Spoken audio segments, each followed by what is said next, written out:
విజయవాడలో ఉంటే బాగుంటుంది. ఇండస్ట్రీ అనేది వైజాగ్ అనేది అనుకూలమైన ప్రాంతం అని చెప్పేసి ట్రాన్స్పోర్ట్ పరంగా అంటే వైజాగ్లో పోర్ట్లు ఉన్నాయి, మన పోర్ట్స్ ఉన్నాయి, సముద్ర తీరం ఉంది, రోడ్ రవాణా బాగుంటుంది, ఎయిర్పోర్ట్స్ కూడా దగ్గర సిటీలో ఉంటుంది. వైజాగ్ అయితే ఇండస్ట్రియల్ పరంగా బాగుంటుంది, ఎందుకంటే అది పర్యాటక నగరంగా కూడా అభివృద్ధి చెందుతుంది.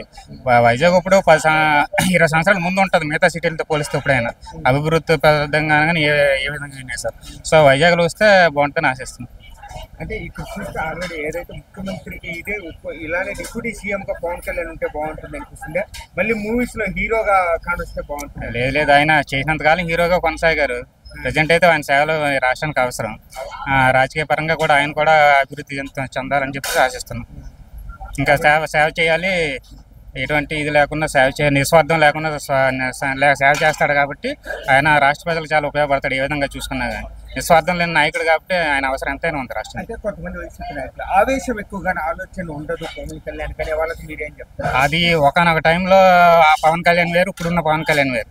ఒకనొక టైంలో ఆవేశపరంగా ఉండేవాళ్ళు, ఆయనకు ఆవేశం ఎక్కువ. ఆ ఆవేశం ఆయన రాజకీయ పరంగా అడుగులు వేసేయడానికి ప్రేరేపించింది. కానీ ఇప్పుడు ఆలోచన ఎక్కువైంది ఆవేశం కంటే ఆయనలో. అది పరిపూర్ణ చెందిన వ్యక్తిగా ఇప్పుడు మారాడు పవన్ కళ్యాణ్ వ్యక్తి.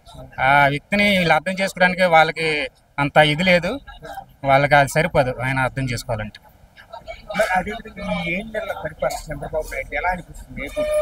చంద్రబాబు నాయుడు గారి పరిపాలన అద్భుతం. ఇప్పుడు కూడా ఇప్పుడు విజన్ అని చెప్పేసి ఒక ప్రణాళిక రూపొందించుకుని ఆయన అధికారం కొనసాగిస్తూ ఉంటారు. ఈ రోజుకి ఏంటని ఆలోచించరు. 10 సంవత్సరాల తర్వాత భవిష్యత్తు ఏంటి, ఆంధ్రప్రదేశ్ భవిష్యత్తు ఏంటి, రాబోయే తరాలకు మనం ఏం సహాయపడను, మన రాష్ట్రానికి ఏం చేస్తాం బాగుంటుందని చెప్పేసి ఆయన ఇప్పుడు ఆలోచన ఉంటుంది, ఆయన ప్రణాళిక అట్లానే ఉంటుంది. అంటే కొంతమంది వైసీపీ వాళ్ళు ఎటువంటి పథకాలు ఇంతవరకు సూపర్ 6 అన్నాడు, అక్కడే మూలన పెట్టాడుగా, ఏది ముందుకు తీసుకెళ్ళలేకపోతున్నాడు అనే వాళ్ళకి ఇదే వైసీపీ వాళ్ళకి నేను సూటి ప్రశ్న వేస్తున్నా. మీరు వచ్చినాక ఏ పథకాలు అమలు చేయడానికి మీకు ఎన్ని సంవత్సరాలు పట్టింది? 2 సంవత్సరాలకు కానీ మీరు ఎటువంటి పథకం కూడా అమలు చేయలేదు.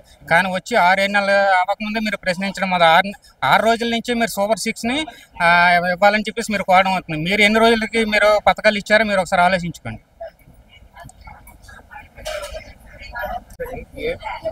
హైదరాబాద్ నుంచి ఇండస్ట్రీ వైజాగ్ వస్తే బాగుంటుంది, విజయవాడలో వస్తే విజయవాడలోనే వస్తే బాగుంటుంది. విజయవాడ అంటే హీరోలందరూ ఇక్కడికే రావాలి, విజయవాడలో బాగుంటుంది. మరి అదే లొకేషన్ కానీ అన్ని సముద్రాలన్నీ ఎక్కడ అయినా ఇప్పుడు మరి పవన్ కళ్యాణ్ హీరోగా చేస్తే బాగుంది అనిపిస్తుంది, లేకపోతే ఇలానే పొలిటికల్ లో ఉంటే బాగుంటుంది అనిపిస్తుంది? హీరో చేస్తే బాగుంటుందా, మరి పొలిటికల్ లో చేస్తే బాగుంటుందా?